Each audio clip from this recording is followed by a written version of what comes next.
welcome once again to the Dwarven Tavern. I am your host Lyric, and today we're doing another beginner's video. This time we're going to be talking to new DMs or GMs specifically. If you're new to the game and you want to host your very first game, it can be a little daunting. A lot of the things that come with being in control of the whole game can feel a bit overwhelming, or as if you don't really have as much control as you think, or you don't really have as much control as you need to. Well, here is the beginner's video to hopefully help with that. I'm going to tell you the things that you need in order to prepare for the game, as well as what you can do to make sure that the game goes smoothly your first time. So first we're going to talk about the objects. For example, when you start a new game, when you're the DM, you're going to need a few things that aren't necessary for when you're a player. You may need more than one set of dice, depending on how you feel about tainting the dice. And you have several different NPCs, and then you have monsters. The dice that roll particularly better may be best for the NPCs.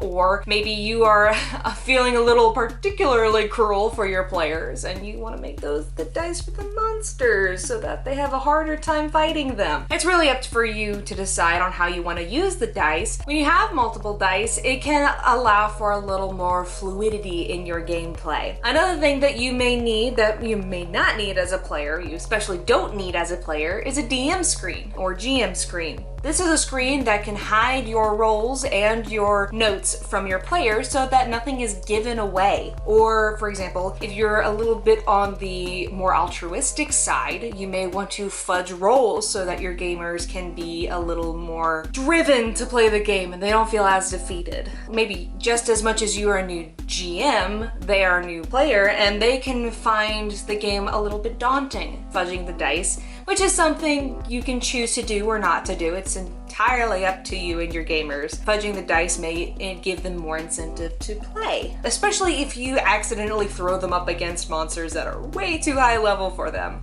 Which leads me to my next point. Not monsters themselves, but how to keep track thereof. You may need notebooks of information delving into the stats and the characteristics of the monsters that you're putting your players up against. It helps to have index cards set aside for all the quick notes that you need so that your game flows a lot smoother. And on top of that, you may need index cards for all the NPCs that you have. It is possible and very common to have NPCs for every village that they come across. And having a lot of NPCs, for example, like the sheriff of the town or the young scrappy fighter that your characters may have joined for a session or two. You could have the mayor or the merchants or traveling caravans that your characters come across that give them spells and advice interchangeably. So basically, the index cards can be made in order to keep track of all of your statistics in an easy and organized method. You can also do this on loose leaf paper or in a notebook, which I would recommend the notebook because the information on loose leaf papers can get lost and disorganized and it's just a whole hassle you don't want to deal with. So using a notebook or loose leaf paper that you keep in a binder or index cards, you can keep all of the information nice and strategized, nice and statistically kept. I would like to have a notebook that has it laid out like NPC, town information, world information, government information, monster information, but that's just me. I love organization, and to have a notebook that has all that information laid out for me would just be amazing. But as a new DM or GM and tackling a new game, you may not need all that information at first. In fact, I recommend keeping it simple. A lot of DMs, especially new ones, they can feel overwhelmed and taken for a ride with how much they have to prepare in order for the game to actually work. It's actually a lot more simple than it can feel. You may only need one town, and for that town you may only need maybe 5 NPCs maximum. You've got the barkeep, you've got the mayor, you've got a scrappy villager who causes mischief, you've got the merchant and the magistrate who is also in charge of all of the spell stuff. And those are just people that your characters can get involved with and they can look to for interaction in game and character building and information that can lead them to future campaigns and future sessions. There are things that aren't necessary for a game, especially if you're a new one and you don't have the materials with you. A lot of things that can build a D&D session or Pathfinder session or whatever game you're playing, something that can build them is the environment that your characters are in. And that environment is displayed using maps and minis and props that you may or may not have. As you can see, like, just going off of what's behind me, all I have are these minis right here. So we've got some bad guys and some bad guys. I don't have any character minis, which means that the characters would have to use these as their minis, and these are not size appropriate for medium characters. At least these two aren't. So this is information that may be overwhelming. So you know what you can do? You can just not worry about it.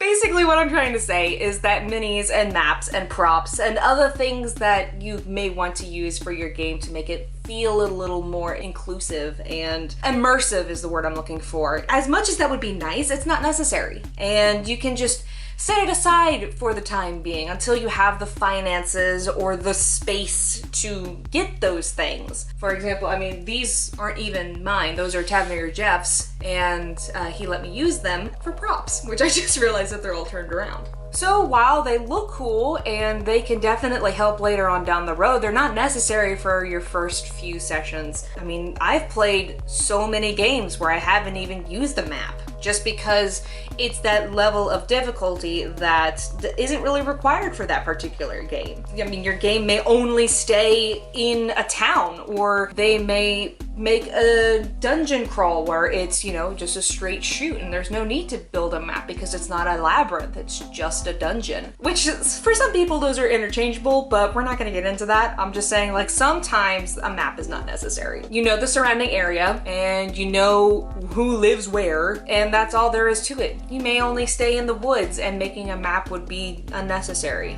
It would be illogical. So it depends on your game, but I would say for your first session, it's not even really necessary. So the next things that I wanted to talk about is how to actually make the game, the formula to follow in order to have your first session or two. A lot of people like to do a dungeon crawl, and I mentioned this before, but dungeon crawls can be used very formulaically. When you have a game that you want to make simple and easy, a dungeon crawl is a go-to choice for a lot of game masters, just because dungeon crawls can be found literally everywhere. It's so popular that you don't even need to draw it out on graph paper and, you know, make it up yourself. You can find so many different websites that are available to the GM that's free, for that matter, that will make dungeons for you. So it's as simple as just Googling dungeon creators and boom, there you go, there's your game. However, I do want to say something that can keep your game flowing is creating it yourself, because when you create it yourself, you're well aware of what's going on in the game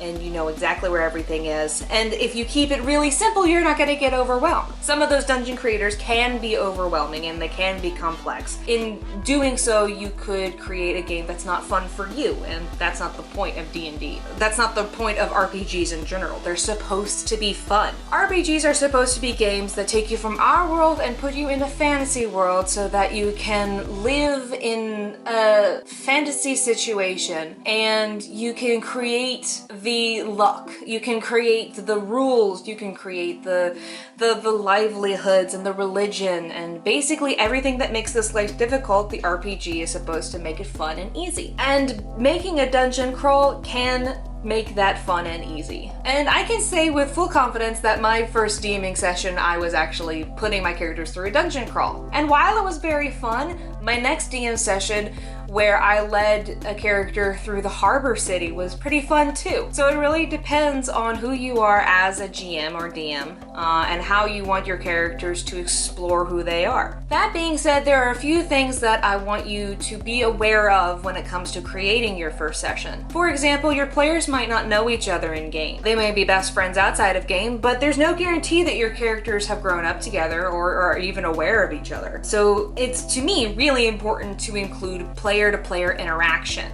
have your characters meet at the bar and they're all asking the bartender about this particular mission. And then they hear each other talking about it and then they start talking. Make them engage. Ask them, oh, you see this character and you see this character. What do you guys say? Help them build that conversation. Play the NPC that's part of the conversation too in case you need to actually make it go someplace. And you know, all of this has to be felt out and finagled as you play, and your characters, as they get going, they'll get better at it. But it is very important to, as a DM, include those interactions so that your characters can build off of one another and create those lasting relationships that they can use later on down the road for their advantage. For example, the game may get split up. One character may go into one session and another character goes into another, and then they hear about each other through a general that just so happens to need the assistance of this player while this player is in the middle of a war, and they're like, oh, I know a guy. And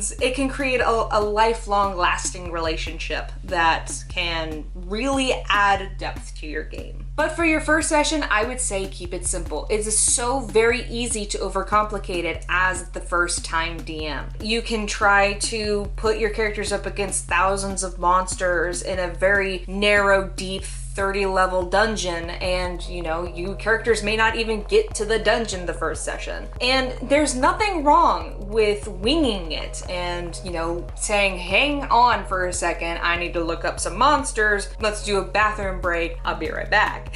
Like, there's nothing wrong with making sure that everyone is on the same platform of communication, because Lyric's number 2 rule is always communicate. Always communicate with your players. Always make sure that they're aware of your level of expertise. And there's nothing wrong with being a beginner. I mean, I was a beginner at one point. I was a very young beginner, but I was a beginner at one point. And there's a lot of moments in my DMing history that I regret, such as creating overpowered characters way too early in the game. But again, there's nothing wrong with that, and that's just part of the learning experience. That's part of the game, is that sometimes that stuff happens. As a DM, you can grow by experiencing those situations. So basically what I'm trying to say is that when you're running your first campaign, it doesn't have to be a dungeon crawl, but dungeon crawls are pretty classic and they make the game pretty easy since there are so many generators. There's also generators for creating towns. So even though a map is not necessary, you can pull up a map on a TV and have your characters go through the map and find the blacksmith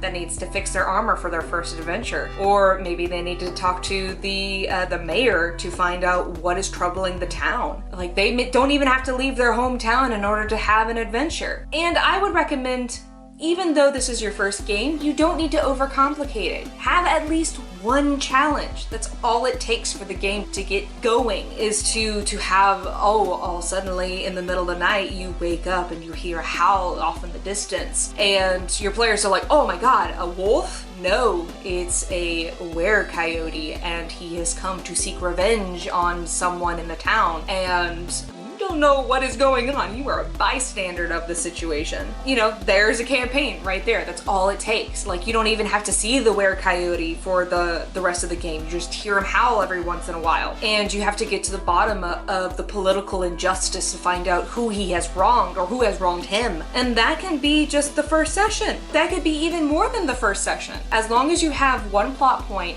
driving the whole story, you can put other plot points in there to build it up, and you can put challenges along the way as your games get going. But first and foremost, create one challenge that your characters can get involved with. And of course, they may solve it on the first try. The town may be overrun with gigantic sewer rats. Of course, you know, you want to do something that's character level appropriate. We'll do kobolds because they're 1/4 challenge rating, I think. I'm not sure, I'll have to double check. But kobolds are suddenly becoming a problem, and then 10 come into the town and your players have to either smite them where they stand or run them out. Boom! There's your first session. And that's how easy it is. So when it comes to your first session, just shake it off, shake all the anxiety away, and relax. You have books to your disposal to help you game, you have the internet to your disposal to guide you, and of course, you can tell your players that sometimes you just don't have all the answers, and that's okay. If you have really experienced players and you're new to DM,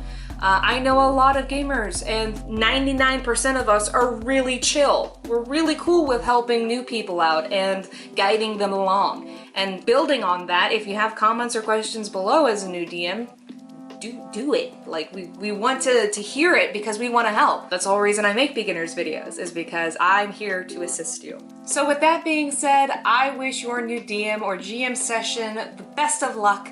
And if you have any comments or questions, please do so below. Pay the bartender with your 2 cents, and we'll get back to you as soon as possible. And until then, I am Lyric with the Dwarven Tavern, wishing for you to want for nothing but adventure. And at first I feared it, then I charged. Thanks for watching, and we'll see you next time.